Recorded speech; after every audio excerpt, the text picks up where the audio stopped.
कमलेभ्यो नमः। निहार हार घनसार सुधाकराभा कल्याणदां कनकचम्पकदां भूषणाम् उत्तुङ्गपीनकुचकुम्भमनोहराङ्गी वाणीं नमामि मनसा वचसा विभूते। दिदृक्षवो यस्य पदं सुमङ्गलं विमुक्तसङ्गामुनयः सुसाधवः चरन्त्यलोकव्रतमव्रणं वने भूतात्मभूतासुहृदः मे गतिः। आपदामपहर्तारं दातारं सर्वसम्पदां लोकाभिरामं श्रीराम भूयो भूयो नमाम्यहम्। नमो द्विशीर्ष्णे त्रिपदे चतुःशृङ्गाय तन्तवे सप्तहस्ताय यज्ञाय त्रयीविद्यात्मने नमः। अज्ञानतिमिरान्धस्य ज्ञानाञ्जनशलाकया चक्षुरुन्मीलितं येन तस्मै श्रीगुरवे नमः। पूर्वात्पूर्वं सर्वशक्तिमान सच्चिदानंद घन अविनाशी परमपिता परमात्मा के श्री चरणों में प्रणाम। महाराज श्री को नमन। सभागार में उपस्थित पूज्य गुरुदेव को मेरा प्रणाम एवं समक्ष उपस्थित सभी भगवत प्रेमी ऋषि धर्म प्रशिक्षकों के हृदयस्थ विराजमान शरीर को प्रणाम। वचनमाला की श्रृंखला को प्रारंभ करने से पूर्व अपनी मन और वाणी को पवित्र करने के लिए भगवान नाम संकीर्तन का सहारा लेंगे। भज गोविंद गोविंद गोपाला भज गोविंद गोविंद गोपाला भज गोविंद गोविंद गोपाला भज गोविंद गोविंद गोपाला भज गोविंद गोविंद गोपाला भज गोविंद गोविंद गोपाला।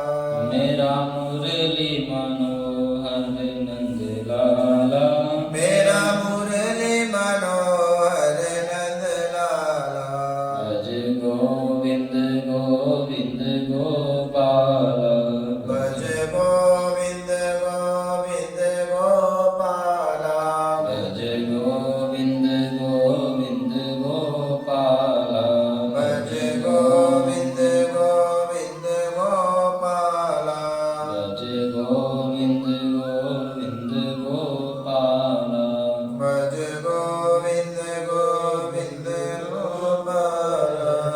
बड़े भक्त वत्सल भगवान की जय हो। श्रीमद्भागवत महापुराण की जय हो। उपनिषदों में कहा नैव वाचा न मनसा प्राप्तुं शक्यो न चक्षुषा अस्ति इति ब्रुवतोऽन्यत्र कथं तदुपलभ्यते। वह परमात्मा नैव वाचा वाणी से बोला नहीं जा सकता, ना ही मन से व्यक्त किया जाता है, ना तो इन चर्म चक्षु द्वारा देखा जा सकता है। बोले फिर कहा अस्ति इति ब्रुवतोऽन्यत्र कथं तदुपलभ्यते। अस्ति इति वह है, वह अवश्य है, हर जगह विराजमान है। ऐसा जिसने माना है उसी के लिए वह प्राप्तव्य है। और आगे कहा न सन्दृशे तिष्ठति रूपमस्य न चक्षुषा पश्यति कश्चनैनं हृदा मनीषा मनसा विकृतो य एतद्विदुरमृतास्ते। वह परमात्मा का जो वास्तविक स्वरूप है। कई बार हम लोग सोचते हैं कि उसे इन चर्म चक्षु द्वारा देख लेंगे, हमने भक्ति कर ली, हमने भजन कर लिया, एक माला जप कर लिया तो भगवान को देख लेंगे, तो ऐसा संभव नहीं है। कहाँ न चक्षुषा पश्यति कश्चन, इन चर्म चक्षु द्वारा उसे देख पाना संभव नहीं है, क्योंकि वह विषय के रूप में कभी इस संसार में ठहरता ही नहीं है। तो कहा कैसे? तो दूसरी पंक्ति में कहते हैं हृदय मनीषा मनसा अभिक्लुप्त, हृदय से, बुद्धि से, मन से निरंतर उस परमात्मा का जब हम चिंतन करेंगे, मनन करेंगे, उसी में हम गोते लगाएंगे, तो कहा यह तद्विदो, तभी उसे बुद्धिमान पुरुष जान पाते हैं। फिर शंका उठी इसका उपाय क्या है, किस प्रकार हम उसे जानेंगे? तो कहा एक उपाय कर सकते हैं आप, यदा पंचावतिष्ठन्ते ज्ञानानि मनसा सह, जब आपकी समस्त इंद्रियां, दशों इंद्रियां अवतिष्ठन्ते प्रतिष्ठित हो जाती हैं, आपके वश में हो जाती हैं, ना कि आप उनके वश में होते हैं। बुद्धिश्च न विचेष्टति, और आपकी बुद्धि भी कोई सांसारिक वस्तु का चिंतन नहीं करती, सांसारिक मोह की तरफ भागती नहीं, केवल उस परमात्मा का चिंतन करती है, उसी में लगी रहती है। ताम आहु परमाम गति, उस गति को महापुरुषों ने परम गति बताया, वही परमात्मा की प्राप्ति की चरम सीमा है। जब आपके मन से, आपकी बुद्धि से, आपके समस्त इंद्रियों से एकमात्र परमात्मा का चिंतन। लेकिन हम लोग जो चर्चा कर रहे थे, महाराज कवि ने बताया वहां पे, महाराज निमि को भागवत धर्म, और तो भागवत धर्म में सबसे पहले उन्होंने भगवान के चरण कमलों की उपासना बताई। उसके बाद जो चर्चा चल रही थी कि भगवान के चरण कमल हमें इस संसार रूपी भव सागर से किस प्रकार पार करा देते हैं।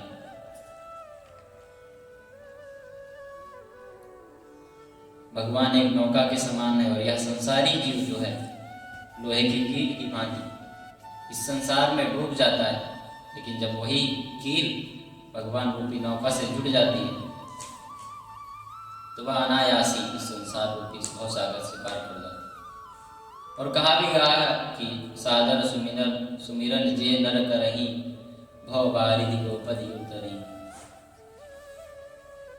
गाय के बछड़े के खुर से बने हुए गड्ढे को जिस प्रकार कोई मनुष्य अनायास ही पार कर जाता है, उसी प्रकार इस भव सागर को पार करने में उस संसारी जीव को कोई परिश्रम नहीं करना पड़ता, जो भगवान के चरणों से अपने मन को लगा देते हैं। और भगवान ने गीता में भी कहा 8वें अध्याय में, अनन्य चेताः सततं यो मां स्मरति नित्यशः तस्याहं सुलभः पार्थ नित्ययुक्तस्य योगी। उसके लिए मैं सुलभ हो जाता हूँ, जो अनन्य भाव से मेरा चिंतन करता है, मेरा स्मरण करता है, मेरा मनन करता है, उस योगी के लिए मैं सुलभ हो जाता हूँ। और इसीलिए उन्होंने कहा कि सब कुछ छोड़ के तुम मेरी शरण में आ जा, मैं तुझे इस भव सागर से पार कराऊंगा। सर्वधर्मान परित्यज्य, सभी को छोड़कर तू मेरी शरण में आ। अहम त्वा सर्व पापेभ्यो मोक्षयिष्यामि मा शुचि, शोक मत कर। सब कुछ संसारी पदार्थों को, संसारी मोह को, संसारी माया को, कर्म बंधनों को छोड़कर मेरी शरण में आ जाओ। और उसी बात को पुष्टि करते हुए महाराज कवि ने भगवान के चरणों की उपासना बताई कि वही एक संसार से, इस भव सागर से हमें पार कर सकता है। और आगे इसकी महिमा जो बताई कि धावन निमील्य वाले त्रेन स्खले तपते प्रिय। कहा जो भागवत धर्म है, इसकी बहुत बहुत अद्भुत महिमा है। जो इसका पालन करेगा, इसके मार्ग पर चलेगा, तो धावन निमील, अपने नेत्रों को बंद करके इस संसार रूपी दुस्तर मार्ग पर नेत्रों को बंद करके वह चल सकता है, क्योंकि उसका हाथ तो स्वयं भगवान ने पकड़ रखा है। और निश्चित ही जो भागवत धर्मों का पालन करेगा, भगवान के प्रीत्यर्थ कर्मों को करेगा, उसका भगवान हाथ स्वयं पकड़ लेते हैं और इस भव सागर से पार करवा देते हैं। और 9वें अध्याय में भगवान ने अर्जुन को विश्वास भी दिलाया कि कौन्तेय प्रतिजानी है न मे भक्तः पुनश्चित्, मेरा भक्त कभी पतित नहीं हो सकता। फिर आगे श्रीमद् भागवत में ही भगवान ने कहा कि ए वही भगवता प्रोक्ता उपाया ह्यात्मलब्धये अंजः पुंसाम अविदुषाम विद्धि भागवतामिता। उन्होंने निर्देश किया कि अज्ञानी पुरुषों को भी सुगमता से साक्षात अपने प्राप्ति के लिए जो मैंने मार्ग बताए हैं, मैंने साधन बताए हैं, उन्हें जो अपनाता है फिर मैं उसे कभी पतित नहीं होने देता। लेकिन एक शर्त है, कहा कि श्रद्धा और विश्वास अवश्य होना चाहिए, भरोसा होना चाहिए। बिना भरोसे की गाड़ी नहीं चल सकती आगे। आप देखेंगे सूरदास जी भी यही लिखते हैं कि भरोसो दृढ़ इन चरणन केरो, श्री वल्लभ नख चंद्र छटाविन सब जग मांझी अंधेरो, भरोसो दृढ़ इन चरणन केरो। कहा कि भगवान के चरण कमलों को अगर भरोसा आप उन पे करते हैं और भरोसा करके उपासना करते हैं तभी सब कुछ संभव है, नहीं तो सब जग मांझी अंधेरो, पूरा जग अंधकूप के समान है, वह आपको यही फंसा लेगा, आपको नष्ट कर देगा, आपको पतित कर देगा। इसीलिए कहा भरोसो दृढ़ इन चरणन केरो, भगवान के चरण कमलों में अटूट विश्वास रखें, क्योंकि भरोसा यदि नहीं है तो भागवत मार्ग पर चला नहीं जा सकता। और आप देखेंगे इस भक्ति पथ पर अगर चलना है तो डीजल का काम, जो ईंधन का काम करता है, कोई भी गाड़ी हो अगर उसे चलाना हो तो उसमें ईंधन अवश्य डालना पड़ता है, लगाना पड़ता है। उसी प्रकार यह गाड़ी हमारी जो है, इसे भक्ति पथ, भक्ति मार्ग पर चलाना है, भागवत धर्म को अपनाना है, तो उसमें सबसे बड़ी आवश्यकता है विश्वास की, भरोसे की। और यदि भरोसा ही नहीं है तो आपका कोई भी काम नहीं बन सकता, कुछ भी नहीं हो सकता। इसलिए कह रहे हैं कि भरोसा करके प्रतीक्षा पूर्वक, पहले तो भरोसा करना है, उसके बाद प्रतीक्षा करनी है कि निश्चित है वह परमात्मा हमें प्राप्त होगा और हमारी सहायता करेगा। और ऐसा विश्वास करके भगवान के चरण कमलों में अपने मन को लगाएं, सदा उन्हीं की चर्चा सुने कानों से, प्रत्येक इंद्रिय से, नासिका से उनके श्री अंग के पांव सुगंधी लें। इस प्रकार संपूर्ण इंद्रियों से केवल उस परमात्मा का चिंतन, मनन, ध्यान, श्रवण, मन से, अपने मन से, अपने चित्त से भगवान को एक पल भी ओझल न होने दें। यही आत्म कल्याण है और यही निश्चित आपको भवसागर से पार कराएगा। फिर आगे शंका होती है कि अबे भक्ति जो है, आप इतनी विशाल भक्ति बता रहे हैं कि भरोसा करके आप भगवान के चरण कमलों में उपासना करिए, तो ये प्रतिष्ठित कैसे रहेगी? मैं क्या करूं? ऐसा कोई एक उपाय बताइए। तो कहा कायेन वाचा मनसेन्द्रियैर्वा बुद्ध्यात्मना वानुसृत स्वभावात् करोति यत् यत् सकलं परस्मै नारायणायेति समर्पयेत्। इसमें कहा कि शरीर से, वचन से, मन से, इंद्रियों से, बुद्धि से और अपने स्वभाव से आप जो भी कर्म करो, कोई भी कार्य कर रहे हैं आप, मन, वाणी, इंद्रिय से, शरीर से, बुद्धि से, वह सब नारायण को समर्पण कर दो। यही सबसे सरल भाव होता है। कोई भी कर्म का श्रेय अपने ऊपर ना लो। गीता में भगवान ने भी कहा कि यत् करोषि यत् अश्नासि यत् जुहोसि ददासि यत् तपस्यसि कौन्तेय तत्कुरुष्व मदर्पणम्।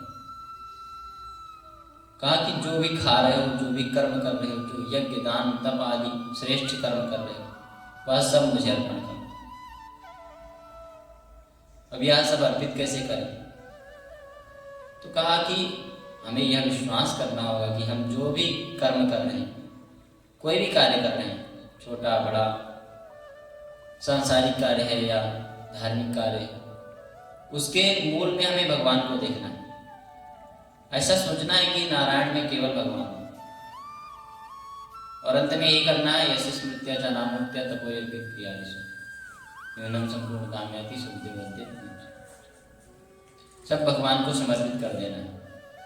क्योंकि आप देखेंगे परम भागवत महाराज ध्रुव, जब उनको भगवान ने साक्षात्कार, अपना दर्शन कराया, साक्षात्कार कराया, तो उन्होंने जो पहली स्तुति में पहला श्लोक की बोला, उसमें कहा कि योऽन्तः प्रविश्य मम वाचमिमां प्रसुप्तां संजीवयत्यखिल शक्तिधरस्वधाम। अन्यांश्च हस्तचरणश्रवणत्वगादि प्राणान् नमो भगवते पुरुषाय तुभ्यम्। भगवान से ध्रुव जी ने कहा कि आप ही तो हैं जो आपने मेरे अंदर प्रवेश करके इस सोई हुई वाणी को शक्ति प्रदान की है, और उसके बाद अन्य सभी ज्ञान एवं कर्मेंद्रियों को भी आपने संचेतना प्रदान की, जिसके कारण मैं स्तुति कर पा रहा हूं। अर्थात ऐसा भाव अगर हम रखेंगे, वही आत्मसमर्पण है कि मेरी इंद्रियां, मेरा मन, मेरा शरीर आपकी शक्ति के बिना कोई कार्य नहीं कर सकता। और बस ऐसा भाव जब आ जाए, वही भाव होता है। अब सबसे बड़ी बात यह है कि लोगों को विश्वास नहीं होता कि यदि हम हर काम में भगवान का चिंतन करेंगे तो उससे भगवान को वह कार्य कैसे प्राप्त हो, या उसे हमें क्या फायदा होगा। तो एक बड़ी सुंदर कथा है कि एक शराबी था, एक संत के पास जाता है और कहता है मुझे आपसे दीक्षा लेनी है, लेकिन मेरी एक शर्त है, दीक्षा भी लेनी है और शर्त भी मेरी। मैं दीक्षा तो लूंगा लेकिन शराब नहीं छोड़ सकता। संत भी सरल स्वभाव के थे, उन्होंने कहा कोई बात नहीं, शराब मत छोड़ो, लेकिन मेरी एक बात मान लो। शराबी ने कहा क्या है? कहा जब तू शराब पीना तो शराब पीने से पहले मुझे याद कर लेना एक बार।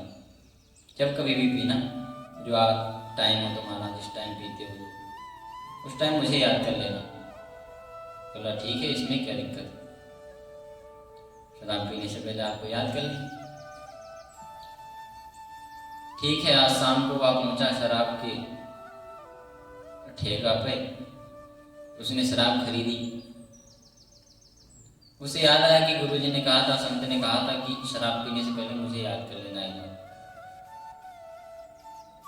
और उसने जब ऐसा सोचा, इतना सोचते ही उसके मन में अंदर समझ, ऐसा मानो कि वो संत स्वयं उस शराबी के अंदर प्रवेश कर गए। और शराबी के अंदर ही नहीं, उस दुकान में, उस कांच के गिलास में, कांच के बोतल में, हर जगह उसे वह संत ही दिखाई पड़ा और उसका उपहास उड़ा रहा। इतना उपहास उड़ाया, इतना उपहास उड़ाया, उसे बहुत ज्यादा ग्लानि हुई। कहा बहुत अच्छे, बहुत अच्छे, पियो पियो, कोई बात नहीं, पियो। उसे इतनी शर्म आई, इतनी शर्म लगी कि वह शराब से घृणा करने लगा। और 6-7 दिन में उसकी शराब छूट गई। शराब छूट गई तो गुरु जी के पास गया वह। बोला गुरुजी मेरी शराब तो छूट गई। गुरुजी ने कहा मैंने तो कहा नहीं था कि शराब छोड़ो। बोला आपने कहा नहीं था, लेकिन आपकी याद मैंने करी तो पता नहीं क्या हुआ, हर जगह आप ही दिख रहे और आप मानो ऐसा कह रहे थे, मेरा उपहास उड़ा रहे थे, मेरी हंसी बना रहे थे, जिसके कारण मुझे बहुत ज्यादा ग्लानि हुई और मैंने शराब छोड़ी। तो तात्पर्य क्या है कहानी का कि कोई भी कार्य परमात्मा के चिंतन से आप करेंगे तो निश्चित वह परमात्मा को प्राप्त होगा और आपका वह कार्य सत्कार्य में परिवर्तित हो जाएगा। और यही बात योगीश्वर कबीर कह रहे हैं कि अपनी हर इंद्रिय से केवल परमात्मा का चिंतन करो, परमात्मा का मनन करो। कोई भी कार्य करो, भगवान का चिंतन करके प्रारंभ करो और भगवान का चिंतन करके ही उसे समाप्त करो। जब ऐसा आप करेंगे तो सब काम भगवान के प्रीत्यर्थ हो जाएंगे और आपके जो कर्म बंधन है वह छूट जाएंगे। और आप देखेंगे भगवान ने तो इतनी छूट दे दी कि अभी चेत दुराचार हो, लेकिन एक शर्त भी रख दी कि भजते माम अनन्य भाग साधुरेव समन्तव्य सम्यक, चाहे जितना दुराचारी हो। यहाँ तक कि पूरे संसार ने उसे सबसे बुरा घोषित कर दिया हो, लेकिन उसने यदि अनन्य भाव से मेरी भक्ति प्रारंभ कर दी है तो उसे तुम साधु समझ लो। अब साधु समझने में एक शंका है। साधु समझ लेंगे इतना दुराचारी व्यक्ति जिसे पूरे संसार ने बहिष्कृत कर दिया है, उसे साधु समझना बड़ा मुश्किल है। तो कहा भजते माम अनन्य भाग, आगे वाली पंक्ति में इसीलिए उन्होंने कहा भजते माम अनन्य भाव। अगर अनन्य भाव से वह भक्ति मेरी कर रहा है तो उसे खुद ही नहीं पता चलेगा कि मेरा यह दुराचार, मेरा दुष्कर्म कब मुझसे दूर हो गया। इसीलिए उसे साधु ही समझ लो, क्योंकि जो भगवान की भक्ति करने लग जाएगा फिर उसे दुराचार या संसारी बंधन कैसे पकड़ सकते हैं। इसलिए निश्चिंत होकर भगवान के शरणागत भाव से निरंतर भगवान के चरण कमलों की उपासना करो। इस संसार में रहना तो है, लेकिन इस संसार में फंसना नहीं। और बिंदु जी महाराज भी ऐसा ही एक पद लिखते हैं कि मिला है मुझको किस्मत से ख्याल है बिंद मस्ताना, किया करता हूँ हरदम मैं श्याम उल्फत का पैमाना। मजा है बेखुदी का ये कि मैं दुनिया में हूँ, लेकिन न जाना मैंने दुनिया को, न दुनिया ने मुझे जाना। इतना मजा है बेखुदी का कि मैं दुनिया में हूँ, लेकिन न जाना मैंने दुनिया को, न दुनिया ने मुझे जाना। ऐसी मस्ती में बिंदु जी महाराज रहते। और हमें भी कोशिश करनी चाहिए कि दुनिया में रहना है, लेकिन उस दुनिया में दुनिया को जानते जानते उसमें फंसना नहीं। जब ऐसी मस्ती में आप रहेंगे, क्योंकि जो सांसारिक मदिरा का पान करता है वह निश्चित ही बेहोश हो जाता है, लेकिन जो भक्ति रस पीता है, भगवान का रस पीता है, वह कभी भी बेहोश नहीं हो सकता। यही भक्ति की महिमा है। और इसीलिए यहाँ कहा कि सब कुछ समर्पण करके शरणागत भाव से भगवत प्रीत्यर्थ कर्म करो। निश्चित ही आपको यह संसार अपने बंधन में नहीं जकड़ पाएगा। कर्म आपके अपने आप पवित्र होते जाएंगे। बोले इसका उपाय क्या है जिससे हर कर्म करते हुए परमात्मा की स्मृति बनी रहे? तो कहा शृण्वन् सुभद्राणि रथांग पाणेर जन्मानि कर्माणि च यानि लोके गीतानि नामानि तदर्थकानि गायन विलज्जो विचरेत। सबसे बड़ी शर्त उन्होंने अंतिम में रख दी, गायन विलज्जो विचरेत असंग। भगवान की सुंदर चर्चा सुने। ऐसे भगवान जिन्होंने अपने हाथ में रथ अंग अर्थात चक्र को धारण कर रखा। अब चक्र धारण किए हुए भगवान को क्यों कहा भजने? तो यहाँ पे जो चर्चा चल रही कि भव बंधन जो है भगवान सांसारिक चक्र जो है जन्म मरण का, पुनरपि जननम पुनरपि मरणम पुनरपि जननी जठरे से, यह जो चक्र है इसे कौन काट सकता है? तो कहा वही सुदर्शन चक्रधारी। अगर आप उसकी शरण में जाएंगे तो वही अपने चक्र से इस चक्र को काट देगा, वही इस संसार चक्र से मुक्त करा देगा। और वैसे भी आप देखेंगे भगवान के जो जन्म और कर्म है कितने दिव्य हैं। वो अपने मुख से अर्जुन को स्वयं बता रहे हैं, जन्म कर्म च मे दिव्यम एवं यो वेत्ति तत्त्वतः त्यक्त्वा देहं पुनर्जन्म नैति मामेति सोर्जुन। इतने दिव्य जन्म और कर्म है, यदि उनका कोई स्मरण चिंतन और श्रवण करता है तो त्यक्त्वा देहं पुनर्जन्म नैति मामेति, इस देह का त्याग करके पुनः जन्म नहीं लेना पड़ता इस संसार में। माम एति, मुझे प्राप्त कर लेता है। इतने निर्मल और इतने दिव्य भगवान के जन्म और कर्म, इसीलिए कहा भगवान की लीलाओं का श्रवण करो, भगवान की चर्चा सुने, जिन्होंने हाथ में चक्र धारण कर रखा। लेकिन एक शर्त अंतिम में जो उन्होंने कही कि गायन विलज्जो विचरेत संगम, कभी उन्हें उनके गुणों को गान करने से, उनकी भक्ति करने से शर्म नहीं करनी चाहिए। ऐसा भाव रखना चाहिए कि जैसा पहले कहा कि बिंदु जी महाराज अपनी मस्ती में मस्त रहते थे भगवान के वक्त, उसी प्रकार हमें एक भाव रखना है कि यदि कोई हमें कुछ कहता है तो हमसे यही जवाब देना है कि इन्हीं बिगड़े दिमागों में भरे अमृत के अच्छे हैं, और हमें पागल ही रहने तो हम पागल ही अच्छे। वाह वाह। ऐसा भाव जब रहेंगे तो कहा विचरेत गायन विलज्जो विचरेत संगम, तभी यह बात पुष्ट हो पाएगी, तभी आप इसे अपने हृदय में उतार पाएंगे। तो भगवान के गुणों का गान तो करें, लेकिन कहीं भी आसक्ति ना रखें, हमेशा भगवान के अनुराग से ही भरा रहे आपका चित्त। इसका अर्थ यही है कि जो गुणों का गान, गुणों का गा रहे हैं, मन भी हमारा उसी में लगा रहे हैं। ऐसा नहीं कि हम भगवान का चिंतन, भगवान के गुणों को बखान किए जा रहे हैं, मन कहीं और रखा है। तो ऐसा जब होगा तो तभी बड़ा असंभव है भगवान को प्राप्त कर पाना। क्योंकि एक बार माता लक्ष्मी ने भगवान से कहा कि आजकल आपके भक्त जो हैं बहुत ज़्यादा आपका गुणगान करते हैं, जोर जोर से बहुत कीर्तन करते हैं, मुझे तो यहाँ तक सुनाई पड़ता है। और पहले एक समय था आप तुरंत प्रकट हो जाते थे अपने भक्तों के लिए। ध्रुव जी के लिए 5 महीने में प्रकट हो गए। गजेंद्र ने इतनी जल्दी, वो भी उसने कभी आपका चिंतन नहीं किया और अंतिम समय में पुकारा आप पहुँच गए।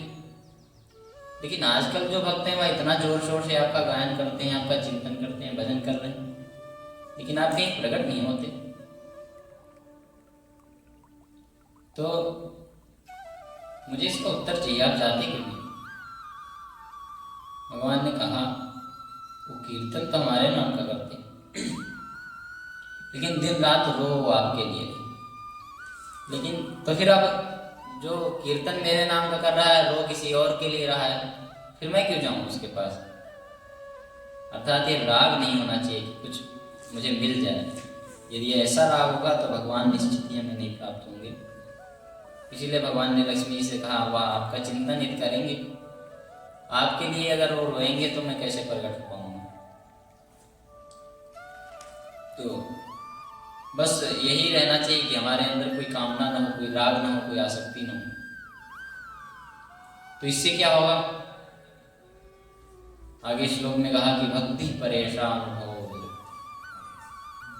जब बिना राग के, बिना आसक्ति की हम भक्ति करेंगे तो भक्ति परेशान हो विरक्ति रन्यत्र चैषत्रिक एक काल प्रपद्यमानस्य यथा तस्युस्तुष्टि पुष्टि क्षुदपायोर्भासम्।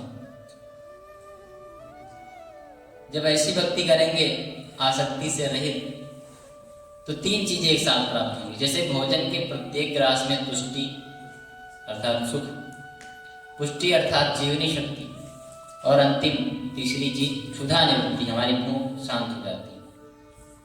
ये 3 चीजें एक साथ भोजन के प्रत्येक ग्रास में प्राप्त होती है। उसी प्रकार जो मनुष्य भगवान की शरण ग्रहण करके उनका नित्य भजन करने लगता है तो उसे भक्ति के प्रत्येक क्षण में परमात्मा के स्वरूप का अनुभव, उसके बाद भगवान के प्रति प्रेम बढ़ता है, और अंत में क्या होता है?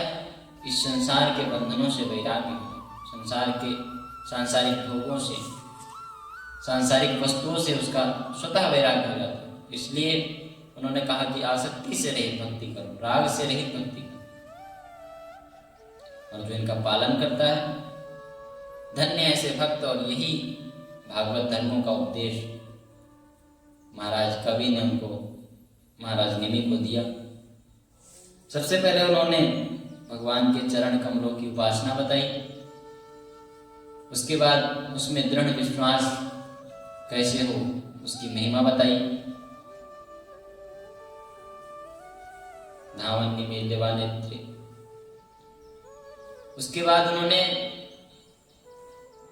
किस प्रकार प्रत्येक कर्म को हम भगवान में समर्पित कर दें वह बताया। कायेन वाचा मनसेन्द्रियेण करते कर्म करो विधि नाना मन राखो जहाँ कृपा निधाना। यह बात उन्होंने कही कि हर काम आप करते रहो, लेकिन मन एकमात्र परमात्मा के श्री चरणों में रखो, भगवान के चरणों में लगा के रखो।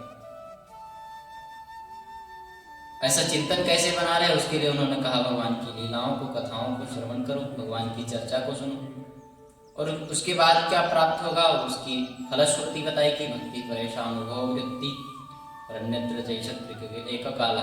आप यदि भगवान की भक्ति करते हैं तो भगवान के प्रति स्वाभाविक आपका प्रेम जागृत होगा, उनका अनुभव होगा, और इस संसार से वैराग्य हो जाएगा। इस प्रकार उन्होंने महाराज निमि को भागवत धर्म को बताया। उसके बाद महाराज निमि के मन में दूसरे प्रश्न की लालसा जगी। उन्होंने दूसरा प्रश्न किया कि भागवत भक्त के लक्षण क्या हैं और हम उन्हें कैसे पहचानें कि वह भागवत भक्ति ही, और तीसरी बात वह कितने प्रकार के होते हैं। अब इस प्रश्न का उत्तर दूसरे योगेश्वर हरि जी ने प्रदान किया। हरि अर्थात क्या? हरति अविद्याम, हरति स्वभक्त चित्तांश। चेतांसी। हरि वह जो अपने भक्त के चित्त को हरण कर ले, हरि वह है जो अपने भक्तों की अविद्याओं का हरण कर ले और उसे सर्व मार्ग पे लगा दे, उसे सर्व मार्ग पे प्रेरित कर दे। ऐसे हरि रूप महात्मा ने महाराज निमि को उत्तर देते हुए कहा कि सर्वभूतेषु यः पश्येत्। पहला जो उन्होंने प्रश्न किया कि भागवत भक्त के लक्षण क्या है, उसका उत्तर देते हुए कहा कि सर्वभूतेषु यः पश्येत् भगवत भावमात्मनः भूतानि भगवत्यात्मन्येष भागवतोत्तम। पहले भक्त के लक्षण बताते हुए कहा कि उत्तम भक्त कौन है, क्योंकि उन्होंने पूछा भक्त के लक्षण कितने प्रकार के होते हैं, तो वह बात भी उन्होंने कही कि उत्तम भक्त जो हैं वह समस्त प्राणियों में परमात्मा का दर्शन करता है और सबके दुख को अपना दुख समझता है। जो ऐसी दृष्टि से सबको देखता है फिर वह सबके लिए एक ही सोच रखता है, सभी सुखी हों, सभी निरोगी हों, सर्वे भवन्तु सुखिनः सर्वे सन्तु निरामयाः, ऐसी भावना रखता है वह उत्तम भक्त। और महाभारत में कहा भी गया कि आत्मनः प्रतिकूलानि परेशान न समाचरे। जो अपने को अच्छा नहीं लगता ऐसा व्यवहार दूसरों के साथ कदापि न करें, और वही उत्तम भक्त है। क्योंकि उत्तम भक्त के अंदर यह रहता है, वह सबको समान भाव से देखता है, अपने जैसे देखता है। वह ये नहीं करता अपना है या अपना है पराया है। और ऐसी दृष्टि कब होगी? जब हम परमात्मा का साक्षात्कार कर लेंगे। प्रभा जो उत्तम भक्त होता है उसने भगवान का साक्षात्कार कर लिया है, और जब उसने भगवान का साक्षात्कार कर लिया, उसने देख लिया है कि वह सर्वभूतांतरात्मा, सबके हृदय में स्थित वही एक परमात्मा है, तो निश्चित ही जो मेरे हृदय में स्थित है वही सबके सभी प्राणियों के हृदय में स्थित होगा। इसलिए वह समभाव से सबके ऊपर वह एक ही दृष्टि रखता है कि सभी परमात्मा के अंश हैं और उसी परमात्मा का अंश मैं भी हूँ। ऐसी बुद्धि रख के वह उत्तम भक्त विचरण करता है। गीता में कहा भी गया कि आत्मोपम्येन सर्वत्र समम पश्यति यो अर्जुन सुखम वा यदि वा दुःखम स योगी परमो। जो योगी अपनी तरह सबको समान भाव से देखता है, सबके साथ समान बर्ताव करता है, क्योंकि उसे पता है जो परमात्मा मेरे अंदर विराजमान है वही सबके अंदर विराजमान है, फिर दूसरे के साथ दूसरा बर्ताव कैसे कर सकता है? दुख अथवा सुख में वह सम रहता है और वही योगी श्रेष्ठ है। आप देखेंगे इतने बड़े योगी, इतने बड़े संत, जो भी जितने बड़े बड़े महापुरुष हैं, वह शीतोष्ण सुख दुखाना, शीत और उष्ण से उन्हें कोई फर्क नहीं पड़ता। मात्रा स्पर्शास्तु कौन्तेय, उन्हें किसी भी सांसारिक संबंध में कोई मोह नहीं है, कोई लगाव नहीं है, किसी भी रिश्ते में कोई आसक्ति नहीं है, हमेशा एक मात्र। आप देखेंगे भगवान महाराज सृष्टि के रचयिता ब्रह्मा जी के 4 मानस पुत्र कितने बड़े महापुरुष, जीवन मुक्त महापुरुष हैं। किसी प्रकार का कोई बंधन उन्हें कभी नहीं है। उसी प्रकार ये 9 योगेश्वर हैं, जिनमें दूसरे योगेश्वर ने भगवान को, जिसमें दूसरे योगेश्वर ने महाराज निमि को उनके प्रश्न पूछने पर उत्तम भक्त का, जो उत्तम भक्त के लक्षण हैं उसकी चर्चा सुनाना प्रारंभ करी। उत्तम भक्त के लक्षण बहुत हैं, उत्तम भक्त भी बहुत हैं, उनकी चर्चा हम आगे सुनेंगे। आज के लिए इतना ही। अपनी वाणी में विराम करने से पूर्व भगवान नाम संकीर्तन।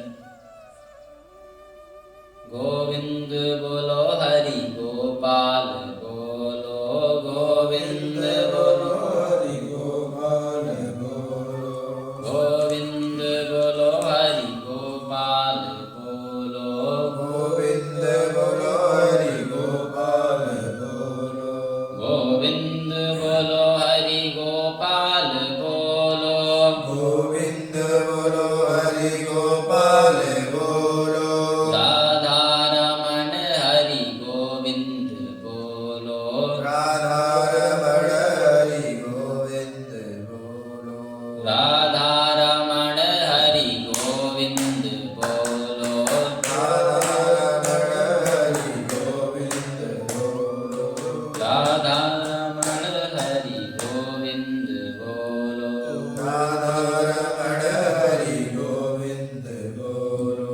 भक्तवत्सल भगवान की जय। श्रीमद् भागवत महापुराण की, देव जी महाराज महाराज की